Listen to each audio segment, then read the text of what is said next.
sinabi, kaya sila mismo, lalabas sila at magsasalita tungkol dito. Hindi ko sila nakikita, hindi ko sila kilala.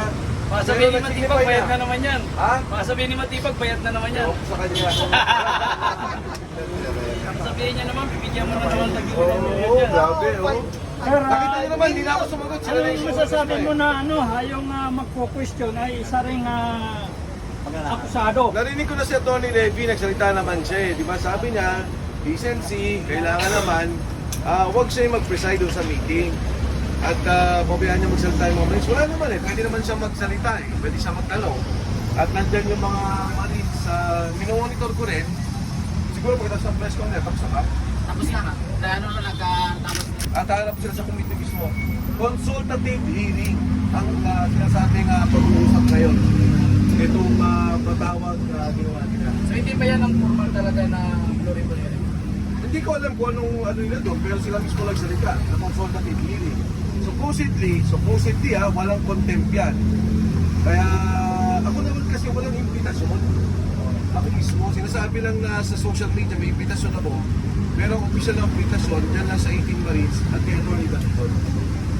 Hindi kailangan na pumunta ka sa road. Kung anong masasabi mo? Kung anong masasabi mo kung ayaw daw papasukin yung 14 eh, kaya napapress ko na lang sa office ni Yan, yung 18 yan. Yung 18 kanina, ayaw papasukin. Tapos ngayon, pinayagan na nila, nandun sa office ni Senator Robin Padilla. Pagkatapos naman, bababa sila. Hahanap sila kung papayagan sila. Kasama nila, mga retired, mga sundalo. Merong 14 yun, may dadagdag pa na ito. Meron pa daw Sinasabi. 7. Ha? 7 pa daw Oo, po may daw. 7, ha? 7 pa po daw kayo Hindi, dadagdag. 14 muna ang lalabas. 14 pa 7. 21. Kung ibig sabihin tong meron pang susunod na floribo na pangungunahan ko nila Senator Marcoleta. Meron pa. Meron pa. At magsasalita pa yung 14 na mga sundalo. Nagpapasalamat ako sa kanila. Ngayon pa lang, hindi ko sila kilala. Hindi ko alam kung ano sasabihin nila. Pero, malamang-lamang, mabigat yung mga sabi ng 14 ito. Kalagdagan at magpapatunay dun sa sinabi niyang 18. Paano kaya mo kung totohanin ni Erwin Tulfo yung banta niya na may pipilyuhan siya pag nag-7 floribo na ulit sila? Ano naman nata, yung pagpabanta niya, umali na naman siya to. Pero yung pagpabanta niya, di ba sa kapwa niya sila doon. Palagay ko, hindi papayag yung 18 months. Baka makamuntong ko siya. Sabi ni Senator Ruben Padilla, unahin daw siya kuliluhan eh. Oo nga. Yun ay mga kasama, iwas tayo sa fake news kasi nagsagot na si Robin Padilla doon na hindi niya pahayag yun. Okay. Salita siya mismo na hindi niya pahayag yun. At least klaro. Oo.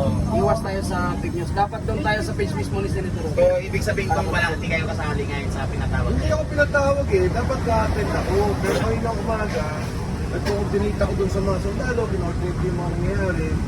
Kaya medyo nahuli ako sa pagdating dito. Pero, dinouble check ko eh, dahil nga dapat susulat din ako kay Senator Cayetano. Na ano ba ito? May susulat sa amin.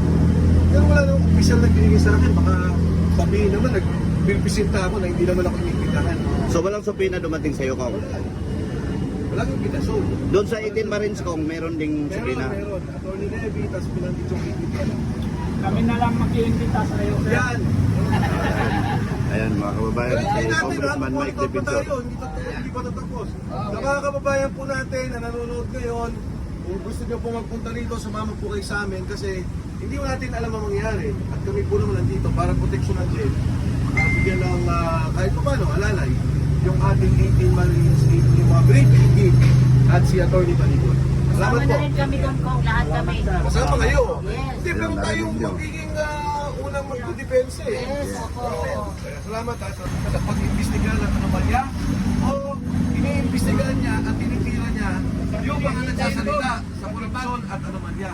Nangyari kabaliktaran eh. Siya pa yung ginagamit pa yung ahensya niya para siraan yung Brave 18 at sila Atty. Baliton. Bago tayo dumating, sir, may dalawang sasakyan ng NBI dumating. Balita ko rin nga, tapos kanina nga, yung pagdating, yung mga polis yung nandun eh. So, kala ko nung hindi sila papasukin. Kaya, anyway, nandiyan na sila sa loob. Magsasalita yung mga yan, hindi yan takot. At kaya nila magsalita. Kaya ako mismo tatawag. Kaya po yung sinasabi nyo, hindi po yung totoo. Baka scam yun. baka may nagpapanggap, message sa kanya, pero kung staff ko po yun, hindi yun gagawin. At pangalawa, kung meron mang ganun, ako mismo tatawag sa kanya bilang paggalang kay Congressman Alvarez. Thank you. Okay ba? Oh, May tanong na ako, ano ang masasabi mo sa banta ng Coratong na mga senador? Di pa pa-concept daw kayo? una sa lahat, hindi kasi ako inimbitahan. Oh. Kaya nga nung may sulat si Atty. Levy, dapat gagawa rin ako ng sulat para humingi ng guidance sa kay Senate President Cayetano. Ang problema, wala nga ako doon. So, hanggang ngayon wala akong imbitasyon. Pero, ang panawagan daw nila ngayon ay consultative hearing. So, hindi ko alam kung meron tagang contempt yan, dahil consultative hearing naman. Pero ano pa man, nandito kami para bigyan pag-alala yung pagtulong yung ating mga sundalo. Salamat po. Ha? Allahu Akbar! Allahu Akbar! Ang nasa loob ng mga senador. Siguro, mapapanood nyo ito. Wala yung ano natin doon ah. Hindi namin nag-iisa lang. Napwesto na nila eh. Senador, isama ninyo. So please, huwag nyo ipagkita dahil nag-isa sila ay hanapin ninyo. Dahil kahit tahimik lang kami, hindi lang kami mga paborito ng mga Muslim ang magtatanggol kay Robin Padilla. Muslim siya, alam natin yung daloy sa dugo ng Bangsamoro. Baka magawa pa namin ang hindi maintindihan na batas. Kahit gaano kayo karami, gaano karami ang tahuan ng mga ibang senador, hihingi namin, huwag niyong pakitaan ng masamang tingin Robin Padilla. Yun lang ang pakiusap namin dahil hindi namin natiis ang nakikita namin na ginagawa niyo sa kanya. Isang babae lang ang tanong sa kanya. O kung idagdag mo ang nakatayo dito ng mga leader sa buong Pilipinas, nakikita ninyo, isa lang Nasir, isa lang siya ng Malangi. Isa lang ako, isa lang si Ulo at saka si ng mga sultanin. Pero ako bilang Bangsamoro na naninira sa labas ng bar, Bico Bar at Shell Bank, apat na ako umikot para i-organize ang Bangsamoro mula Pilipinas, mula Luzon hanggang Pilipinas. Alam Ang mga PME Military Academy graduate ay nagparati sa akin, PME, mga general, naging general, sa Swisscom ako lumaki, Lower Calarian, Swisscom sa Ukraine. Pasigan mo sa loob, tumapit ako dahil nasa akin doon ang ano ko, estipado. Kaya, yun so galit na galit talaga ako yan ng privilege. Kasi yan ang nagpilit sa'yo. Yan ang hypnotizer, hypnotize ka. Para pambigay doon sa mga kahit 5 million dollar, dito. Congressman, mga malita. Alam ko yan bumbong. Wag mo nang lokohin yung mga Pilipina. Dito ang mga pinsan mo. Ipakulong mo ako sa ICC. Para yan mo sinigong. Ako rin palit. Gusto ko nga makulong ako. Oo. Pero hindi ako magawa ng kasalanan. Ako rin papalit ko sa ICC dahil mahal na mahal si Digong ng tao bayan. Pilipino. Throughout the Philippines, 90% na nagmamahal sa kanya. Ang hindi na nagmamahal kay Digong, mga Duterte, yung mga adik, yung mga hindi nagbabago. Ako, kriminal ako doon. Ang sabi ni Digong, umalis ka dito, pumunta ka ng probinsya, bumalik sa Maynila, doon ka magbagong buhay ka. Nagbagong buhay ako. Anong nabuhay ko? Ang mga anak ko, kauntat, kung naudi. Kaya, salamat, Ate Digong. Tunay ka mawaray. Si Digong, born yan ng 1945 sa Ibiliti. Lumuwas sa Davao. Mapagmahal si Ate Digong. Pierre de Rodrigo Duterte. Wala nang nahating ko na naging presidente. Tuwag award na. Ilalaban ko. Kaya yung susunod na anak, lalo na si Sara, wala kayong kalaban-laban. Iisip lang laban ninyo. Si Lini, si Lisa, at kahit sino. Kahit sa beauty contest. o beauty and brain damage, nalaban ko si Sarah. Kahit sa suntukan boxing, nalaban ko si Sarah. Yun lang inano ko. Napagka, ano mo naman, nakaano ka ba ng kung-nas para magkagulo yung bansa? Ako, handa ako magpabinay. Ngayon, right now, palayain mo lang si Tigong. Pupunta ko sa, ilan mo sa ICC. Kawawa naman yung matanda. 81 years old. 81 years old. Hindi na makalakad. Hindi mo alam Bongbong Marcos ang kalagayan mo ng mga ibang bansa ng mga ano yan, mga taga-white. Mga ano yan. Hindi yan nagmamahal ng mga Pilipino. Dapat, pag dito yan ikukulong, mayroon patas tayo na nasa hospital arrest. Ayun na nagagalitan ko, number 1 ko nagagalitan ko. Kahit silikon. Isa akong leader. Radio leader. Pag hindi ka umalis dito,